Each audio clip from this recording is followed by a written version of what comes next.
Hello friends, welcome to MNP knowledge school. जैसा कि आप सभी देख रहे हैं कि कोरोना वायरस का संक्रमण पिछले करीब 5 महीने से पूरे दुनिया में छाया हुआ है और धीरे धीरे हम और आप इस कोरोना वायरस के साथ जीवन जीने का प्रयास कर रहे हैं। साथ ही साथ अब हम मास्क लगाना, सैनिटाइज़र का यूज़ करना, ग्लव्स लगाना, सोशल डिस्टेंसिंग बना के रखना, ये सब चीज़ें अपने जीवन में ढालने लगे हैं। अगर अपने देश की बात करें तो अभी भी 31 मई तक लॉकडाउन है और साथ ही साथ कब तक ये आगे रहेगा इसके बारे में भी अभी कुछ कहा नहीं जा सकता है। इस वीडियो में हम सबसे पहले ये देखेंगे कि हमारे जीवन में कोरोना काल के आने के साथ और कोरोना काल जब चला जाएगा उसके बाद क्या बदलाव आएंगे। हम एक वित्तीय स्थिति का भी आकलन करेंगे, क्योंकि देखिए आमदनी बहुत ज़रूरी है। चाहे सुख हो या दुख हो, इनकम आपकी होनी चाहिए। आप जॉब करते हो, बिजनेस करते हो, आप एलआईसी एजेंट हो, आप मजदूरी करते हो, आप किसान हो, आपका अपना कोई भी व्यवसाय है, तो अब आपको अपने अंदर क्या बदलाव लाना चाहिए और आगे क्या बदलाव ऑटोमेटिक आ जाएगा, इस पे भी हम इस वीडियो में देखेंगे। साथ ही साथ हम ये जानने की कोशिश करेंगे कि ऐसी और क्या क्या चीज़ें हैं जो पूरी तरीके से बदलेंगी अब से लेके आने वाले कुछ सालों में। तो वीडियो काफ़ी इम्पॉर्टेंट है, काफ़ी सोच विचार करके ये बनाया गया है। अगर आपको ये वीडियो अच्छा लगेगा तो ज़रूर कमेंट सेक्शन में बताइएगा वीडियो देखने के बाद, क्योंकि ये एक राय हमारे तरफ से है और उम्मीद करते हैं कि आपको ये राय अच्छा भी लगेगा। तो आइए वीडियो शुरू करते हैं। फ्रेंड्स, इससे पहले अगर अभी तक आपने हमारे चैनल को सब्सक्राइब नहीं किया है तो नीचे सब्सक्राइब बटन को क्लिक करके सब्सक्राइब जरूर कर लें और बगल के बेल आइकन को क्लिक करके नोटिफिकेशन ऑन कर लें, जिससे जब भी इस चैनल पर नया वीडियो आए उसकी जानकारी आप सभी लोगों को सबसे पहले मिल जाए। देखिए, ईश्वर पे विश्वास रखना बहुत ज़रूरी है। ये कोई नई बात तो है नहीं, लेकिन कोरोना वायरस के संक्रमण में हमारे जैसे देश जहाँ पे 130 करोड़ से ज़्यादा लोग हैं, वहाँ पे लगभग 1 लाख लोग इन्फेक्टेड हो चुके हैं। उसमें से करीब 40,000 लोग ठीक होकर घर भी जा चुके हैं। तो जितना बड़ा हमारा देश है, जितनी जनसंख्या यहाँ पे है और जैसे यहाँ पे जनसंख्या घनत्व है यानी पॉपुलेशन डेंसिटी है, जितने लोग 1 किलोमीटर में रहते हैं, किसी भी शहर की आप बात करिए, उस हिसाब से ये ऊपर वाले का ही आशीर्वाद हम सभी लोगों के ऊपर है कि मैक्सिमम जो पॉपुलेशन है वो इससे बची हुई है। और हम उम्मीद यही करेंगे कि समय के साथ कोरोना वायरस ऊपर वाले की कृपा से यहाँ से, अपने देश से और फिर दुनिया से भी ख़त्म हो जाएगी। फ्रेंड्स, कोरोना काल ने यहाँ पे एक चीज़ ज़रूर समझाया सभी को कि जब हम लोग 50 दिन से ऊपर लॉकडाउन में रहे हैं, घर से बाहर नहीं निकले हैं, तो ऊपर वाले ने भी ये बताया, प्रकृति ने भी ये बताया कि इंसान की योग्यता, इंसान के जो भी ऑप्शंस हैं वो सीमित हैं। हम सभी जानते हैं जो इस दुनिया में जन्म लेता है, एक ना एक दिन उसको इस दुनिया को अलविदा कहना होता है, यानी जीवन भी सीमित है। और उस सीमित जीवन में आपको ईश्वर को याद करते हुए, हमेशा पॉजिटिव रहते हुए, सकारात्मक रहते हुए आगे बढ़ना चाहिए। कोरोना वायरस ने ये एक चीज़ सभी को बताई है और ये हम सभी को समझना भी चाहिए कि वक्त आ चुका है कि ईश्वर पे विश्वास रखते हुए हम जीवन में, अपने जीवन में, अपने फैमिली के जीवन में सीमित रिसोर्सेज के साथ भी खुश होना शुरू करें। कई जगह से शिकायत आई कि किसी को सैलरी नहीं मिल रही है, किसी का बिजनेस चौपट हो गया, किसी की नौकरी चली गई। तमाम मज़दूर, आप लाखों मज़दूर देख रहे हैं जो इस समय रोड पर हैं, अपने अपने घर लौटना चाहते हैं। सरकार पुरजोर कोशिश कर रही है उनको लाने के लिए, ट्रेनें चली, बस चली, और उम्मीद करते हैं कि ये महीना ख़त्म होते होते सारे मज़दूर, सारे श्रमिक अपने घर पहुंच चुके होंगे सकुशल। तो फ्रेंड्स, यहाँ पे देखिए एक चीज़ बहुत ज़रूरी है, वो है नियमित आमदनी। सरकार अपने माध्यम से तमाम ऐसी योजनाएँ लाती हैं जिसके थ्रू आप अपने फ्यूचर के लिए पैसा बचा सकते हैं, अपनी नियमित आमदनी की गारंटी कर सकते हैं। अब देखिए, इसमें कुछ सोच ये होती है कि मेरे पास तो इतना पैसा बचता ही नहीं है कि मैं फ्यूचर के लिए पैसा जो है बचाऊं या प्लानिंग करूं। तो फ्रेंड्स देखिए, अगर आप रोज़ का 10 रुपये भी बचाएंगे, अगर हम बहुत ही छोटे लेवल की बात करें, तो महीने में 300 और साल में करीब 3600 रुपये होगा। और अगर आप उसको एक अपने सेविंग बैंक अकाउंट में रखते हैं तो वो पैसा 5 साल में 20,000 रुपये के आसपास हो जाएगा, अगर उसका इंटरेस्ट भी हम जोड़ लें तो फ्रेंड्स होता क्या है कि बूंद बूंद से सागर बनता है। तो आपको कोरोना काल में एक चीज़ ये सीखना भी चाहिए कि पैसे बचाना भी एक, जैसे आप खाना खाते हैं, रोज़मर्रा का जीवन व्यतीत करते हैं, वैसे पैसा सेव करना भी अब ज़रूरी है। क्योंकि फ्यूचर के हिसाब से जहाँ पे कोरोना काल के बाद ऐसी कई चेंजेस दुनिया में आएंगी, अपने अर्थव्यवस्था में आएंगे, वहाँ पे आपके पास एक फ्यूचर की प्लानिंग अवश्य होनी चाहिए, जिससे भगवान न करे कभी कोई आगे समस्या अगर ऐसी दोबारा आ जाए तो आपके पास इतना पैसा हो कि आप अपना और अपने परिवार का पेट पाल सकें। तो पैसा अवश्य बचाइए। पैसा बचाने के लिए तमाम ऑप्शंस हैं। आप बैंक में अपने सेविंग अकाउंट के थ्रू आरडी करा सकते हैं। जीवन का बीमा अवश्य कराएं, जिससे कि कम से कम आपके पास लंबे समय तक कुछ पैसा बचा रहे। अनफॉर्चुनेटली कुछ हो भी जाता है तो परिवार को पैसा मिले। इसके अलावा जो भी ऑप्शन आपको पोस्ट ऑफिस में अच्छा लगे, आप वहाँ पे पैसा लगा सकते हैं, जहाँ भी लगे, लेकिन पैसा अवश्य बचाइए। अगर आपकी आमदनी कम है, बहुत कम है, तो भी उसमें से 10 से 5% पैसा बचाने की आदत डालें, क्योंकि कल को मुसीबत के समय वो पैसा आपके ही काम आएगा। अब देखिए, ये जो पॉइंट है, ये पॉइंट है कि सोच, विचार, खुशी और संतुष्टि।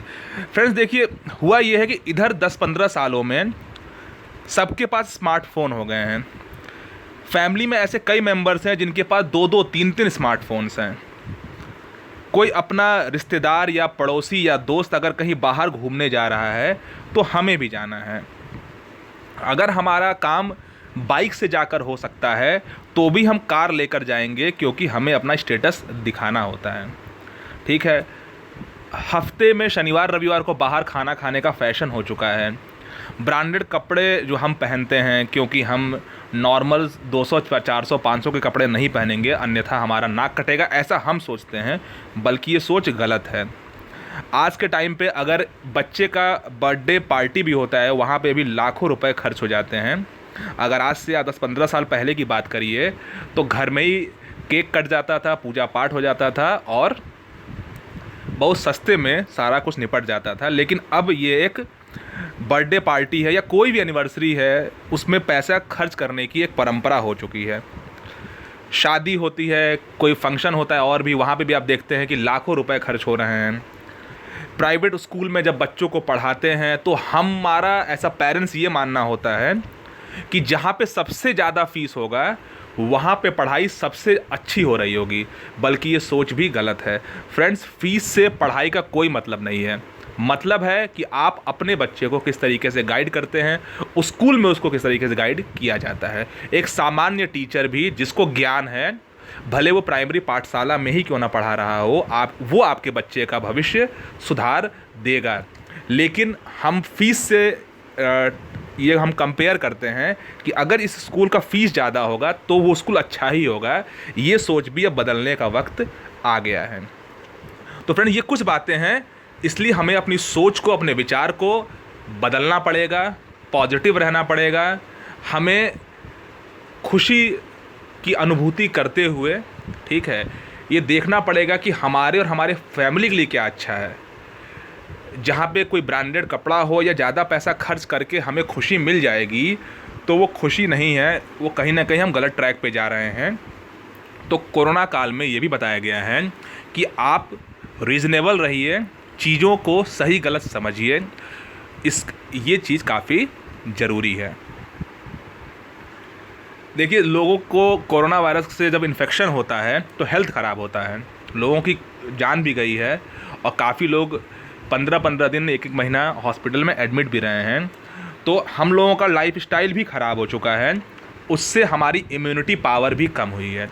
तो फ्रेंड्स देखिए, आप पैसा बहुत कमा लेंगे, आप घर बनवा लेंगे, आप एक अच्छी नौकरी पा जाएंगे, आप अच्छे कपड़े पहन लेंगे, अच्छा खाना खा लेंगे, लेकिन अगर आपका स्वास्थ्य नहीं सही है, या यूँ कहें, अगर आप स्वस्थ नहीं हैं, अगर आप हेल्दी नहीं हैं, तो सब बेकार है। आपका पैसा, आपका घर, आपकी गाड़ी, आपके कपड़े सब बेकार है अगर आप हेल्दी नहीं हैं। तो अगर आपको पैसा खर्च करना ही है, अगर आपको लाइफ में कोई प्लानिंग करनी है, तो अपने हेल्थ को प्रायोरिटी देते हुए करें। अगर आपको पता है कि कोई चीज़ खाने से आपको फ़ायदा होगा, तो उसको अवश्य खाएं। लेकिन अगर आपको पता है कि ये चीज़ खाकर हमें लॉस होना है, लेकिन सिर्फ हम उसके दास बन चुके हैं कि नहीं हमें ये खाना ही है, तो वो गलत सोच है। ये बदलने का वक्त है। एक्सरसाइज करिए, योगा करिए, स्वस्थ रहिए, टहलने जाइए, लेकिन हेल्थ को अब से आदमी को, हर व्यक्ति को प्रायोरिटी देना चाहिए। एक सोच और भी होती है, हमें कोई चीज़ जब मिल जाता है तो हम उसको और बढ़ाने की कोशिश करते हैं। जैसे फॉर एग्ज़ाम्पल, हमने अगर मोबाइल की बात की, अगर हमारे पास एक मोबाइल है, हम उसको यूज़ कर रहे होते हैं, अचानक हमने देखा कि दूसरा उससे बेटर मॉडल आ गया, तो हम उसके लिए लगते हैं भागने। फ्रेंड्स, सबको ज़्यादा चाहिए और ज़्यादा होना भी चाहिए। घर में राशन ज़्यादा होना चाहिए, घर में पैसा ज़्यादा होना चाहिए, डिग्री ज़्यादा होना चाहिए। लेकिन फ्रेंड्स, अगर 1 डिग्री से आप जीवन आगे बढ़ा सकते हो, आपको 10 डिग्री की ज़रूरत नहीं होती है। वैसे अगर 1 महीने में आपके घर में राशन, अगर चावल का एग्ज़ाम्पल लें, अगर 10 किलो चावल की ज़रूरत है, तो 1 महीने में 100 किलो चावल ख़रीदने का कोई मतलब ही नहीं है। वो चावल या तो ख़राब ही हो जाएगा, या जब तक आप उसको खाने का नंबर आपका आएगा, तब तक उसमें से आधे ज़्यादा चावल का टेस्ट भी ख़राब हो चुका होगा।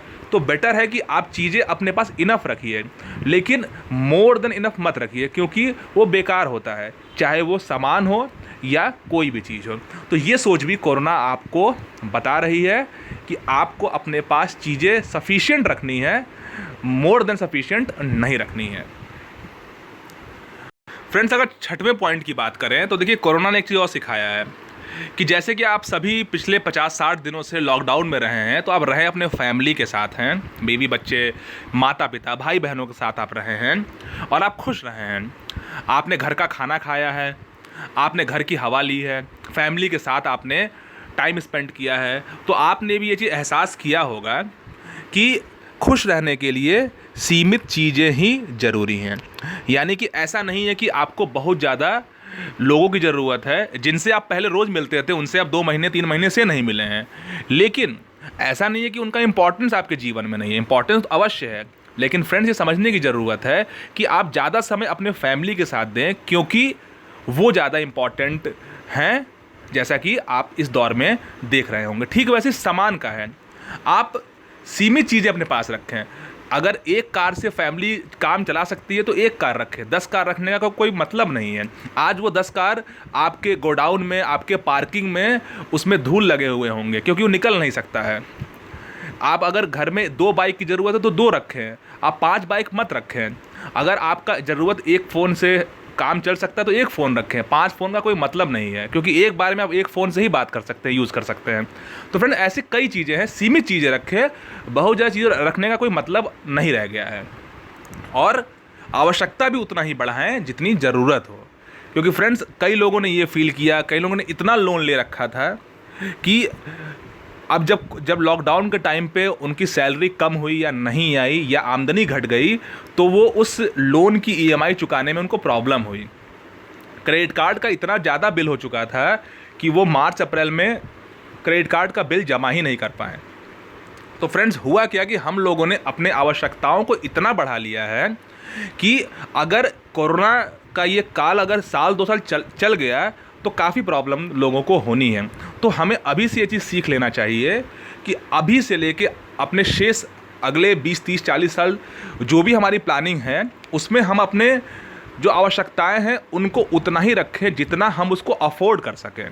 अगर हमें लोन लेना है, तो उसकी ईएमआई इतनी ही आएगी जो हमारी सैलरी से या हमारी सेविंग से चल सके। अब ऐसा ना हो कि हमारी आमदनी 10,000 रुपये है और हम हर महीने 20,000 रुपये की ईएमआई की जिम्मेदारी अपने ऊपर लेते आए हैं। वो अभी तक तो हम कहीं से दाएं बाएं करके दे रहे थे, लेकिन अब जब हमारी आमदनी कम हो गई या रुक गई, तो हम कहाँ से देंगे। तो ये भी सोच अपने अंदर लाना चाहिए कि आप अपने आवश्यकताओं को सीमित करिए, उतना ही बढ़ाइए जितना आप उसको ईजिली अफोर्ड कर सकें। और मैं फिर कहूँगा, जैसा मैंने शुरुआत में कहा था, जो भी आपकी इनकम है उसको आप अवश्य बढ़ाएं, लेकिन साथ ही साथ अपनी बचत को भी यानी सेविंग को भी बढ़ाएं। बैंक में पैसा रखें, एलआईसी में रखें, पोस्ट ऑफिस में रखें, कहीं रखें, गुल्लक बना लें घर में, वहाँ रखें, लेकिन पैसा अवश्य बचाएं। अगर कुछ भी आप बचाएंगे तो आपको मुसीबत के समय सबसे पहले वही आपको हेल्प करेगा, बाकी दुनिया नहीं करेगी। तो फ्रेंड्स, ये था कोरोना काल के साथ और कोरोना काल के बाद आपके जीवन पे क्या बदलाव आया है या आएगा, उस पर हमारे तरफ से एक बेबाक राय। अगर आपको ये राय और अगर आपको ये वीडियो अच्छा लगा हो तो इसको लाइक करिएगा, कमेंट सेक्शन में बताइएगा कि ये वीडियो कैसा लगा, अपने साथियों से, अपने फ्रेंड्स से इसको शेयर करिएगा और चैनल को सब्सक्राइब नहीं किया सब्सक्राइब भी जरूर कर लीजिएगा। अगले वीडियो तक नाइस डे, कीप स्माइलिंग, जय हिंद।